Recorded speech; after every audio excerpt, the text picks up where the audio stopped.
শুভ সন্ধ্যা। আজ সোমবার 6 জুন 2022 সাল। এখন ক্যানবেরাতে সময় রাত 8টা।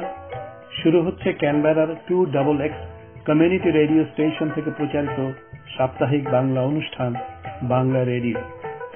অনুষ্ঠানটি প্রচারিত হচ্ছে কমিউনিটি ব্রডকাস্টিং ফাউন্ডেশন লিমিটেড ও বাংলাদেশ অস্ট্রেলিয়া অ্যাসোসিয়েশন ক্যানবেরার সৌজন্যে। প্রতি সোমবার রাত 8টায় এই অনুষ্ঠান প্রচারিত হয় FM ব্যান্ড 98.3 মেগাহার্টজে। আজ অনুষ্ঠান পরিচালনায় আছি আমি তানভীর হোসেন। শ্রোতা বন্ধুরা, আজ আমি হাজির হয়েছি শতাব্দীর বিজ্ঞানের আরেকটি পর্ব নিয়ে। এর আগে বাংলা রেডিওতে বিভিন্ন সময়ে শতাব্দীর বিজ্ঞানের বেশ কয়েকটি পর্ব প্রচারিত হয়েছিল। এসব পর্বে জনপ্রিয় বিজ্ঞানের বেশ কিছু গুরুত্বপূর্ণ বিষয় তুলে ধরা হয়েছিল। এতে আমরা শ্রোতাদের কাছ থেকে উল্লেখযোগ্য সাড়া পেয়েছিলাম। তারই ধারাবাহিকতায় শতাব্দীর বিজ্ঞানের আজকের পর্বে রয়েছে মহাবিশ্বের মহাবিস্ময় ব্ল্যাক হোল নিয়ে কিছু কথা।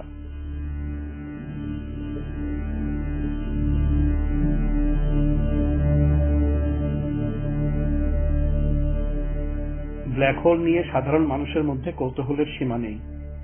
এ নিয়ে প্রচুর সায়েন্স ফিকশন লেখা হয়েছে, সিনেমাও বানানো হয়েছে বিস্তর। মজার ব্যাপার হল, মহাবিশ্বে ব্ল্যাক হোল কোনো কল্পিত বিষয় নয়, এটি একেবারেই বাস্তব। বিজ্ঞানীদের ধারণা, মহাবিশ্বের প্রায় প্রতিটি গ্যালাক্সির ভিতরেই ব্ল্যাক হোলের অস্তিত্ব রয়েছে। অন্যান্য গ্যালাক্সির মতো আমাদের মিল্কি ওয়ে গ্যালাক্সির কেন্দ্রেও রয়েছে একটি বিশাল আকৃতির সুপারম্যাসিভ ব্ল্যাক হোল। সূর্যের চেয়ে এই ব্ল্যাক হোলটির ভর 40 লক্ষ গুণ বেশি। এর অবস্থান পৃথিবী থেকে প্রায় 26,000 আলোকবর্ষ দূরে। এই দানব আকৃতির ব্ল্যাক হোলটির নাম বিজ্ঞানীরা দিয়েছেন স্যাজিটেরিয়াস এ স্টার। এই সুপারম্যাসিভ ব্ল্যাক হোলটি আবিষ্কার করার জন্য দুজন জ্যোতির্বিজ্ঞানীকে 2020 সালে পদার্থবিজ্ঞানে নোবেল পুরস্কার দেওয়া হয়েছিল। এদের নাম অ্যান্ড্রিয়া গেস এবং রেইনহার্ড গেনজেল। বিজ্ঞানীরা বলেছেন, স্যাজিটেরিয়াস এ স্টার তার চারপাশের সমস্ত বস্তুকে গিলে খাচ্ছে। এর ফলে ব্ল্যাক হোলটিকে কেন্দ্র করে উত্তপ্ত প্লাজমার একটি পরিবৃদ্ধি চক্র বা অ্যাক্রিশন ডিস্ক সৃষ্টি হয়েছে। আমরা জানি, প্রবল মহাকর্ষ বলের প্রভাবে ব্ল্যাক হোল থেকে কোনো আলোক রশ্মি অথবা অন্য কোনো সিগন্যাল বের হতে পারে না। সেজন্য ব্ল্যাক হোল অন্ধকারে ঢাকা পড়ে থাকে, একে দেখা যায় না। কিন্তু ব্ল্যাক হোলের চারপাশের পরিবৃদ্ধি চক্রে অবস্থিত বস্তুকণা, বিশেষত ইলেকট্রন, ব্ল্যাক হোলে বিলীন হওয়ার আগে প্রবল মহাকর্ষের প্রভাবে অতি উজ্জ্বল বিকিরণের সৃষ্টি করে, কিন্তু এটি পুরোপুরি দৃশ্যমান হয় না। তার কারণ হল, ঘন হাইড্রোজেনের মেঘে আমাদের গ্যালাক্সির কেন্দ্রটি ঢাকা পড়ে আছে। ব্ল্যাক হোলের ছবি তোলাটি দুঃসাধ্য হলেও একেবারে অসম্ভব নয়। এজন্য রেডিও অ্যাস্ট্রোনমির একটি বিশেষ পদ্ধতি ব্যবহার করতে হয়। এখন থেকে কয়েক বছর আগে M87 গ্যালাক্সির অভ্যন্তরের সুপারম্যাসিভ ব্ল্যাক হোলটির ছবি বিজ্ঞানীরা তুলতে সক্ষম হয়েছিলেন। এই দুঃসাধ্য কাজটি তারা করেছিলেন সারা পৃথিবীতে ছড়িয়ে থাকা 8টি ইভেন্ট হরাইজন রেডিও টেলিস্কোপে একই সময়ে পাওয়া বিপুল পরিমাণ ডেটা বিশ্লেষণ করে। এই পদ্ধতিকে বলে ভেরি লং বেসলাইন ইন্টারফেরোমেট্রি, সংক্ষেপে VLBI। একই পদ্ধতি ব্যবহার করে বিজ্ঞানীরা এবার আমাদের নিজস্ব ব্ল্যাক হোল স্যাজিটেরিয়াস এ স্টারের একটি ছবি তুলতে সক্ষম হয়েছেন। একটি সংবাদ সম্মেলনের মাধ্যমে গত মে মাসের 12 তারিখে তারা সেটি প্রকাশ করেছেন। VLBI পদ্ধতি ব্যবহার করে ব্ল্যাক হোলের ছবি তোলার পদ্ধতিটি বেশ জটিল এবং সময় সাপেক্ষ। এতে পৃথিবীতে ছড়িয়ে থাকা 8টি ইভেন্ট হরাইজন টেলিস্কোপকে এমনভাবে ব্ল্যাক হোলের দিকে তাক করা হয় যাতে সবগুলো টেলিস্কোপ একই সাথে একই সময়ে ইভেন্ট হরাইজনের বাইরে থেকে বিচ্ছুরিত রেডিও তরঙ্গগুলোকে একই সাথে ধরতে পারে। মুদ্রা কথা হল, 8টি রেডিও টেলিস্কোপ তখন একটি একক রেডিও টেলিস্কোপ হিসাবে কাজ করে। তখন এই একক টেলিস্কোপটির ডিশ অ্যান্টেনার ব্যাস হয়ে যায় পৃথিবীর ব্যাসের সমান। ফলে বিপুল পরিমাণ ডেটা ধারণ করতে পারে ইভেন্ট হরাইজন টেলিস্কোপ। এভাবে ধারণকৃত বিপুল পরিমাণ ডেটা সংযোজিত করে বিজ্ঞানীরা ব্ল্যাক হোলের ছবিটি প্রস্তুত করেছেন। ছবিতে দেখা যাচ্ছে ব্ল্যাক হোলের কেন্দ্রটি সম্পূর্ণ অন্ধকার, কারণ সেখান থেকে কোনো ধরনের রেডিও সিগন্যালই বের হতে পারছে না। কিন্তু ইভেন্ট হরাইজনের বাইরের আলো দেখে যাচ্ছে ব্ল্যাক হোলের দিকে। ব্যাপারটা সায়েন্স ফিকশনের মতো মনে হলেও একে বিজ্ঞানীরা বাস্তব ছবিতে ধরতে পেরেছেন। ব্ল্যাক হোল নিয়ে এসব গবেষণা সাম্প্রতিক হলেও ব্ল্যাক হোলের ধারণাটি কিন্তু অনেক পুরনো। সে ব্যাপারে আজ আমি বিস্তারিত আলাপ করব।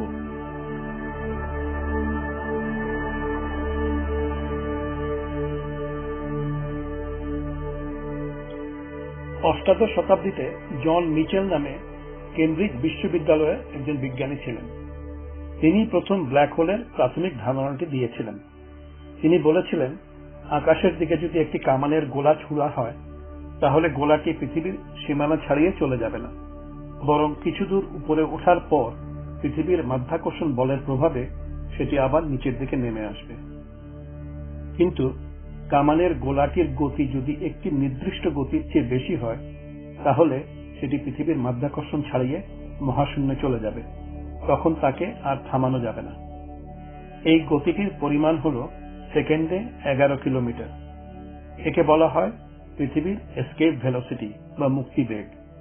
কিন্তু কামানের গোলার গতি কখনো এত বেশি হয় না, সেই জন্য বেচারাকে পৃথিবীতেই ফিরে আসতে হয়। আমরা জানি কোন নভোযানকে পৃথিবীর মাধ্যাকর্ষণ ছাড়িয়ে অন্য কোনো গ্রহে যেতে হলে এই এসকেপ ভেলোসিটি বা তার চেয়ে বেশি গতি অর্জন করতে হয়। কোন গ্রহ বা নক্ষত্রের এসকেপ ভেলোসিটি নির্ভর করে তার মহাকর্ষ বলের উপর। পৃথিবীর চেয়ে সূর্যের মহাকর্ষ বল অনেক বেশি, তাই সূর্যের এসকেপ ভেলোসিটিও পৃথিবীর চেয়ে অনেক বেশি। সূর্যের এসকেপ ভেলোসিটি হল সেকেন্ডে 617 কিলোমিটার, কিন্তু আলোর গতির কাছে সেটাও অতি নগণ্য। আলোর গতি হল সেকেন্ডে প্রায় 3 লক্ষ কিলোমিটার। তাই আলোর পক্ষে সূর্যের এসকেপ ভেলোসিটি কাটিয়ে ওঠাটা কোনো সমস্যাই নয়।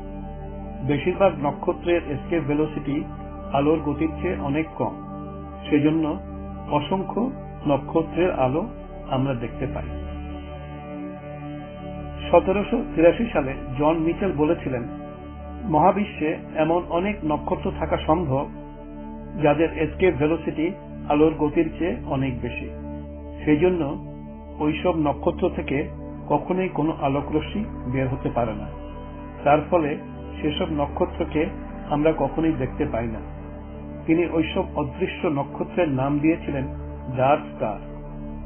তিনি অবশ্য এর গঠনের কোনো বৈজ্ঞানিক ব্যাখ্যা দেননি, কারণ সে যুগে বিজ্ঞান এতদূর অগ্রসর হয়নি। কিন্তু বর্তমান যুগে এসে সেই অদৃশ্য নক্ষত্রের নামকরণ করা হয়েছে ব্ল্যাক হোল। 1967 সালে এই নামটি দিয়েছিলেন জন হুইলার নামে একজন আমেরিকান পদার্থবিজ্ঞানী। ব্ল্যাক হোল সৃষ্টির পেছনে মহাকর্ষ বলের প্রধান ভূমিকা রয়েছে। আপাত দৃষ্টিতে মহাকর্ষ বলকে অন্যান্য বলের তুলনায় দুর্বল মনে হলেও মহাবিশ্বে এর প্রভাব সর্বব্যাপী। এর কারণ হল দুটো। প্রথমত, মহাকর্ষ বল অনেক দূর থেকে কাজ করতে পারে। দ্বিতীয়ত, মহাকর্ষ বল হল আকর্ষণধর্মী। মহাবিশ্বের নক্ষত্র সৃষ্টির মূলে রয়েছে মহাকর্ষ বল। হাইড্রোজেন গ্যাস মহাকর্ষ বলের প্রভাবে পুঞ্জীভূত হয়ে নক্ষত্রের সৃষ্টি হয়।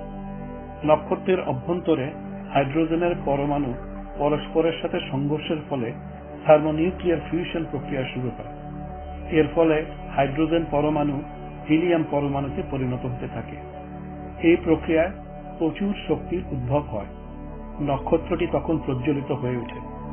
এভাবেই একটি নক্ষত্রের জন্ম হয়।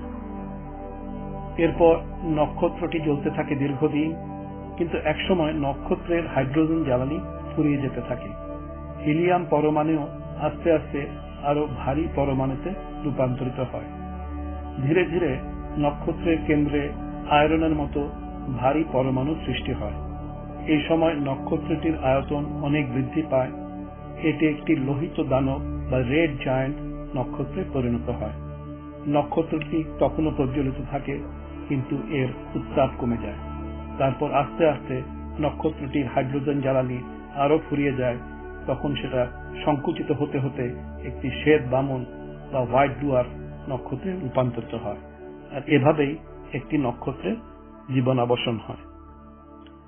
শ্রোতা বন্ধুরা, আপনারা শুনলেন একটি নক্ষত্রের জীবন চক্র কিভাবে পরিচালিত হয়। চলুন আমরা এবার একটা বিরতিতে যাই। এই বিরতিতে আমরা শুনে আসি রবি ঠাকুরের সেই অমর গান, আকাশ ভরা সূর্য তারা।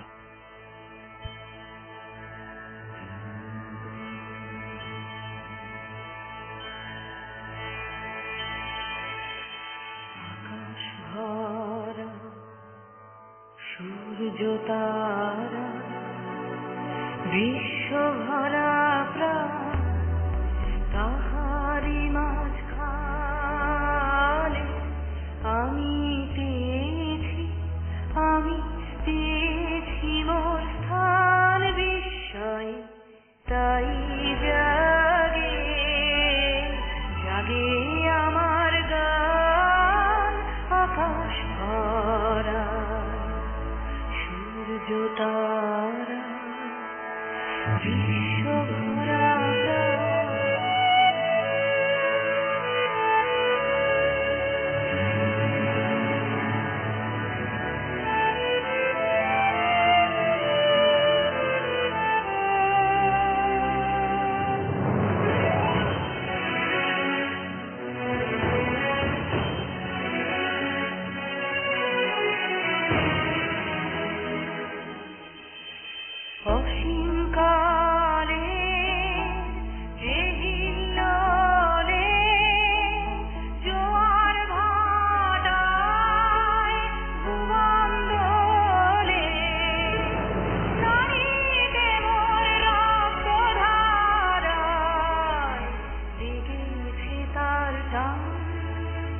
বিস্ময় তাই জাগে জাগে আমার গান।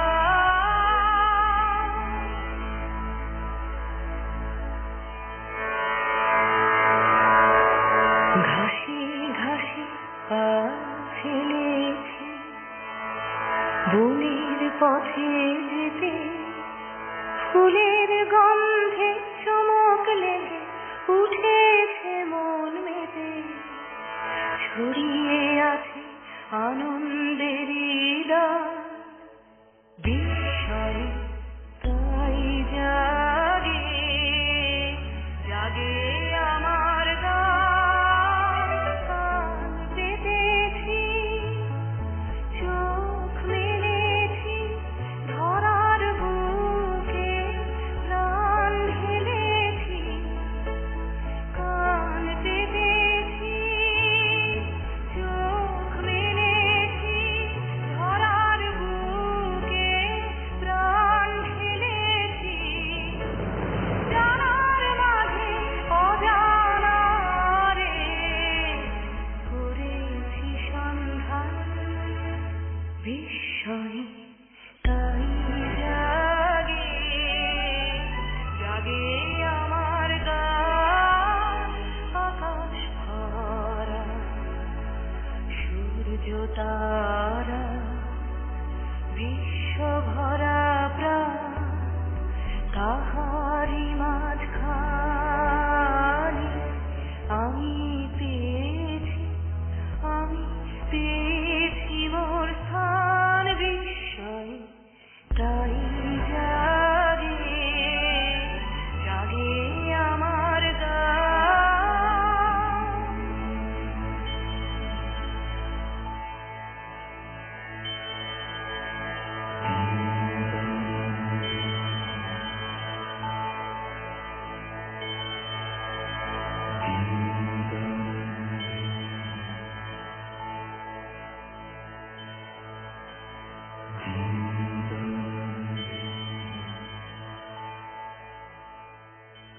শ্রোতা বন্ধুরা, আপনারা গানটি শুনলেন।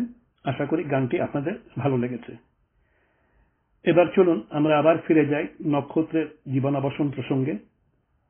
সবচেয়ে মজার ব্যাপার হলো কোনো কোনো ক্ষেত্রে নক্ষত্রের জীবনাবসান অন্যভাবেও হতে পারে। এ নিয়ে গবেষণা করে জগৎ বিখ্যাত হয়েছিলেন ভারতীয় বিজ্ঞানী সুব্রহ্মণ্যন চন্দ্রশেখর। তিনি জানতেন নক্ষত্রের ভেতরে ইলেকট্রনের চাপ এবং নক্ষত্রের নিজস্ব মহাকর্ষ বল এই দুইয়ের মাঝে একটি ভারসাম্য রয়েছে। এই ভারসাম্য থাকার ফলেই শ্বেত ব্রাহ্মণ নক্ষত্রটি মহাকর্ষ বলের প্রভাবে ধ্বংস হয়ে যায় না। কিন্তু তিনি ভাবলেন এই ভারসাম্যটি নির্ভর করে নক্ষত্রটির ভরের উপর। তিনি অঙ্ক কষে বের করলেন শ্বেত ব্রাহ্মণ নক্ষত্রের সর্বোচ্চ ভর সীমা হল সৌর ভরের 1.44 গুণ বেশি। তার মানে হল কোন শ্বেত ব্রাহ্মণ নক্ষত্রের ভর যদি সূর্যের ভরের চাইতে 1.44 গুণ বেশি হয়, তাহলে সেটি আর শ্বেত ব্রাহ্মণ নক্ষত্র হিসাবে টিকে থাকতে পারবে না। নক্ষত্রটি তখন বিস্ফোরিত হবে। একে বলা হয় সুপারনোভা বিস্ফোরণ। নক্ষত্রটি সুপারনোভা হয়ে বিস্ফোরিত হওয়ার পর তার সম্ভাব্য পরিণতি কি কি হতে পারে তা নিয়ে বিজ্ঞানীরা গবেষণা করেছেন। তারা বলেছেন বিস্ফোরিত নক্ষত্রটি একটি নিউট্রন নক্ষত্রে পরিণত হতে পারে, অথবা প্রবল মহাকর্ষ বলের প্রভাবে এটি একটি ব্ল্যাক হোলেও পরিণত হতে পারে। নিউট্রন নক্ষত্র গঠিত হয় শুধুমাত্র নিউট্রন কণা দিয়ে। এদের পরিধি মাত্র 10 থেকে 15 কিলোমিটার, কিন্তু ঘনত্ব অস্বাভাবিক বেশি। কিছু কিছু নিউট্রন নক্ষত্র রয়েছে যেগুলো তার নিজের অক্ষের উপর প্রচন্ড গতিতে ঘুরতে থাকে। এই ঘূর্ণির ফলে সেগুলো থেকে একটি নির্দিষ্ট সময় পর পর রেডিও সিগন্যাল বের হয়। এই রেডিও সিগন্যাল দিয়ে নিউট্রন নক্ষত্রগুলোকে শনাক্ত করা যায়। বিজ্ঞানীরা এসব নক্ষত্রের নাম দিয়েছেন পালসার। কিন্তু আমি আগেই বলেছি বিস্ফোরিত হওয়ার পর নক্ষত্রটি মহাকর্ষ বলের প্রভাবে একটি ব্ল্যাক হোলও পরিণত হতে পারে। আমরা জানি মহাবিশ্বে ব্ল্যাক হোল এক অত্যন্ত বিস্ময়কর বস্তু। বৈজ্ঞানিক কল্পকাহিনীকেও হার মানায় বাস্তবের ব্ল্যাক হোল। একে বুঝতে হলে আইনস্টাইনের আপেক্ষিকতার সাধারণ তত্ত্ব সম্বন্ধে কিছুটা জানতে হবে। 1915 সালে আলবার্ট আইনস্টাইন তার আপেক্ষিকতার সাধারণ তত্ত্ব প্রকাশ করেছিলেন। আপেক্ষিকতার সাধারণ তত্ত্ব অনুসারে মহাবিশ্বের স্থান এবং কাল একই সূত্রে গাঁথা। যদিও সাদা চোখে স্থান এবং কালকে আমরা আলাদা মনে করি, কিন্তু আইনস্টাইন বলেছেন প্রকৃতপক্ষে স্থান এবং কালের যৌথ বর্ণনায় মহাবিশ্বের অবকাঠামো গঠিত হয়েছে। একে বলা হয় স্পেস টাইম। বাংলায় সেজন্য আমি একে স্থানকাল বলছি। বস্তুর উপস্থিতির জন্য স্থানকালের চাদরে এক ধরনের কার্ভেচার বা বক্রতার সৃষ্টি হয়। এই বক্রতাটিকেই আমরা মহাকর্ষ বল হিসেবে দেখি। উদাহরণস্বরূপ বলা যায় সূর্যের উপস্থিতির জন্য তার চারপাশে স্থানকালের চাদরে যে বক্রতার সৃষ্টি হয়েছে সেটিকে অনুসরণ করেই পৃথিবী সহ অন্যান্য গ্রহ সূর্যকে কেন্দ্র করে প্রদক্ষিণ করছে। ঠিক এমনিভাবেই সূর্য প্রদক্ষিণ করছে ছায়াপথ গ্যালাক্সির কেন্দ্রকে ঘিরে। আইনস্টাইনের মতে মহাকর্ষ বল হল স্থান কালের চাদরের বক্রতারই বহিঃপ্রকাশ। এটি একটি জ্যামিতিক ব্যাপার। বস্তুর ভর যত বেশি হবে তার চারপাশের স্থানকালের চাদরে বক্রতার পরিমাণও তত বেশি হবে। সেজন্য তার মহাকর্ষ বল হবে তত বেশি। বলাই বাহুল্য এমন যুগান্তকারী ধারণা আইনস্টাইনের আগে আর কারো মাথায় আসেনি। গত 100 বছরে বিভিন্ন ধরনের পরীক্ষা ও পর্যবেক্ষণের মাধ্যমে আপেক্ষিকতার তত্ত্ব নির্ভুলভাবে প্রমাণিত হয়েছে। এই প্রসঙ্গে আরেকজন বিজ্ঞানীর নাম উল্লেখ করা প্রয়োজন। তার নাম কার্ল শোয়ার্জশিল্ড। আইনস্টাইনের মতো তিনিও ছিলেন একজন জার্মান পদার্থবিজ্ঞানী। আইনস্টাইনের আপেক্ষিকতার সাধারণ তত্ত্বের ফিল্ড সমীকরণ সমাধান করে তিনি বস্তুর মহাকর্ষীয় ব্যাসার্ধ বা গ্র্যাভিটেশনাল রেডিয়াস নির্ণয় করতে সক্ষম হয়েছিলেন। সেজন্য কোন বস্তুর মহাকর্ষীয় ব্যাসার্ধকে বলা হয় শোয়ার্জশিল্ড ব্যাসার্ধ। ব্ল্যাক হোলের ক্ষেত্রে শোয়ার্জশিল্ড ব্যাসার্ধটি এর কেন্দ্র থেকে শুরু করে ইভেন্ট হরাইজন পর্যন্ত বিস্তৃত।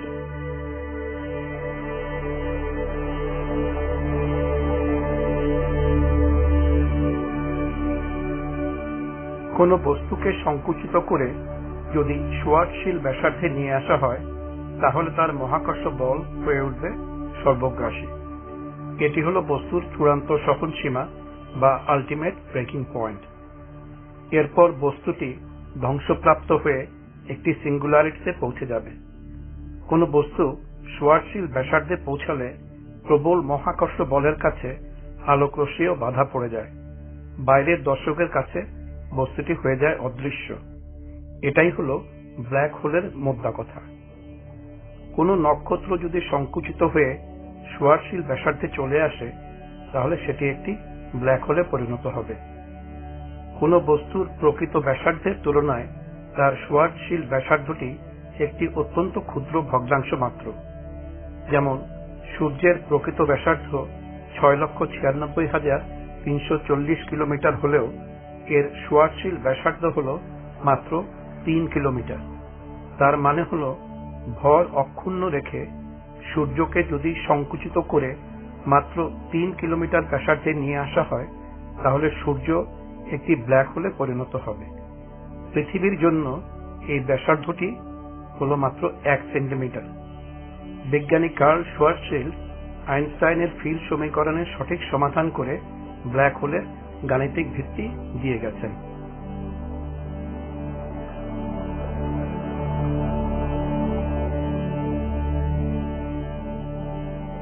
এখানে বলে রাখি, ব্রিটিশ পদার্থবিজ্ঞানী স্টিফেন হকিং ব্ল্যাক হোল নিয়ে গবেষণা করতে গিয়ে কোয়ান্টাম মেকানিক্সের আশ্রয় নিয়েছিলেন। তিনি তাত্ত্বিকভাবে দেখিয়েছিলেন ব্ল্যাক হোলের ইভেন্ট হরাইজনের সীমানায় এক ধরনের বিকিরণ হয়। অত্যন্ত কম তাপমাত্রার এই বিকিরণকে বলা হয় হকিং রেডিয়েশন। কোয়ান্টাম শূন্যতার মাঝে যেসব ভার্চুয়াল কণা এবং প্রতিকণার উদ্ভব হয়, তারই কিছুটা হকিং রেডিয়েশন হিসেবে ইভেন্ট হরাইজনের বাইরে বেরিয়ে আসতে পারে। এর ফলে ধীরে ধীরে ব্ল্যাক হোল তার ভর হারায়। তবে হকিং রেডিয়েশনকে এখনো শনাক্ত করা সম্ভব হয়নি। তবে ভবিষ্যতে যে হবে না সেটা বলা যায় না। মহাবিশ্বের সর্বত্রই ছড়িয়ে ছিটিয়ে রয়েছে অসংখ্য ব্ল্যাক হোল। দৃশ্যমান মহাবিশ্বের প্রায় প্রতিটি গ্যালাক্সির কেন্দ্রেই রয়েছে বিশাল আকৃতির ব্ল্যাক হোল। আগেই বলেছি, আমাদের নিজস্ব মিল্কি ওয়ের গ্যালাক্সির কেন্দ্রেও রয়েছে একটি সুপার ম্যাসিভ ব্ল্যাক হোল, যার ছবি সম্প্রতি বিজ্ঞানীরা তুলতে সক্ষম হয়েছেন। তত্ত্বীয় পদার্থবিজ্ঞানীরা ব্ল্যাক হোলের অভ্যন্তরে এক রহস্যময় জগতের সন্ধান দিয়েছেন। ব্ল্যাক হোলের অভ্যন্তরীণ চরিত্র ব্যাখ্যা করতে গিয়ে তারা আপেক্ষিকতার পাশাপাশি কোয়ান্টাম মেকানিক্সের আশ্রয় নিয়েছেন। কোয়ান্টাম মেকানিক্স হল পদার্থবিজ্ঞানের আরেকটি প্রধান শাখা। এর কাজ কারবার হল ক্ষুদ্রাতে ক্ষুদ্র বস্তুকণাদের নিয়ে। বিশাল মহাবিশ্বের চরিত্র ব্যাখ্যা করতে গেলে যেমন আইনস্টাইনের আপেক্ষিকতার প্রয়োজন হয়, তেমনি বস্তুর অভ্যন্তরে অতি ক্ষুদ্র কণাদের চরিত্র ব্যাখ্যা করতে হলে প্রয়োজন হয় কোয়ান্টাম মেকানিক্সের জন্য।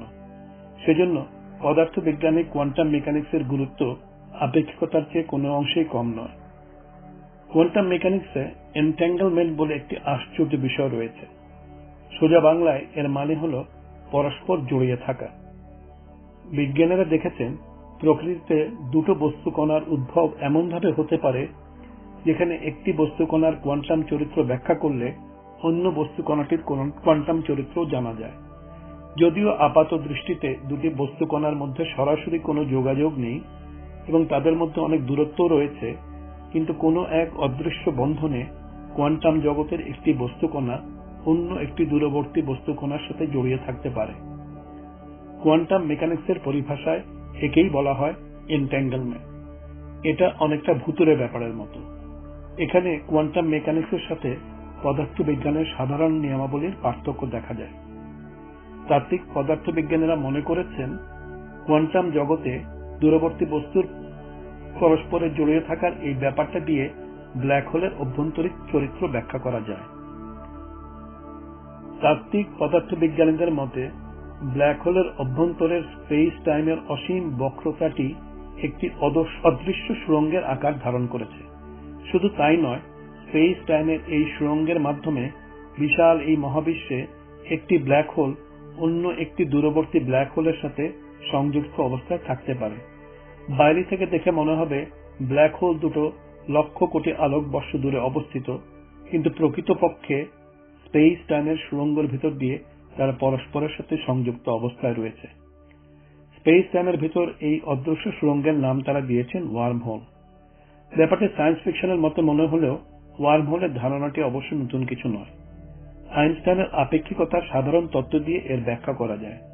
আইনস্টাইন এবং তার সহযোগী বিজ্ঞানী নেথান রোজেন 1935 সালে এক গবেষণা নিবন্ধে এর ইঙ্গিত দিয়েছিলেন। তারা অবশ্য ওয়ার্মহোল নামটি তখনও ব্যবহার করেননি। বিজ্ঞানী মহলে তখন একে আইনস্টাইন রোজেন ব্রিজ নামে আখ্যায়িত করা হতো। বর্তমান যুগের তাত্ত্বিক পদার্থবিজ্ঞানীরা ওয়ার্মহোলের ভেতরকার স্পেস টাইমের চরিত্র নিয়ে গবেষণা করছেন।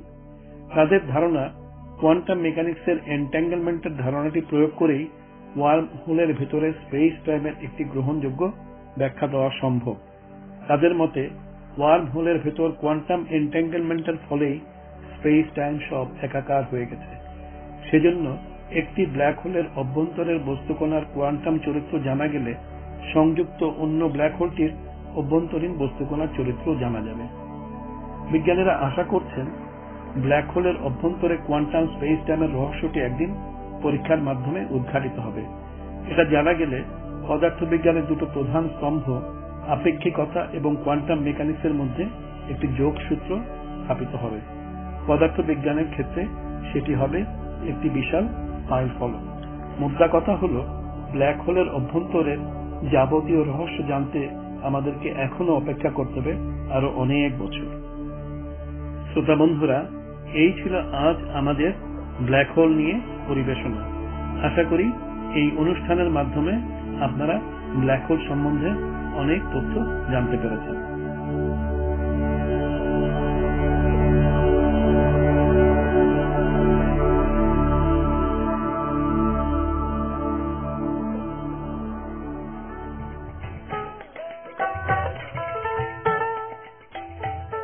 আজকের অনুষ্ঠানে বাজানো রবীন্দ্রসঙ্গীতটিতে কণ্ঠ দিয়েছেন বিশিষ্ট সঙ্গীত শিল্পী লোপামুদ্রা মিত্র।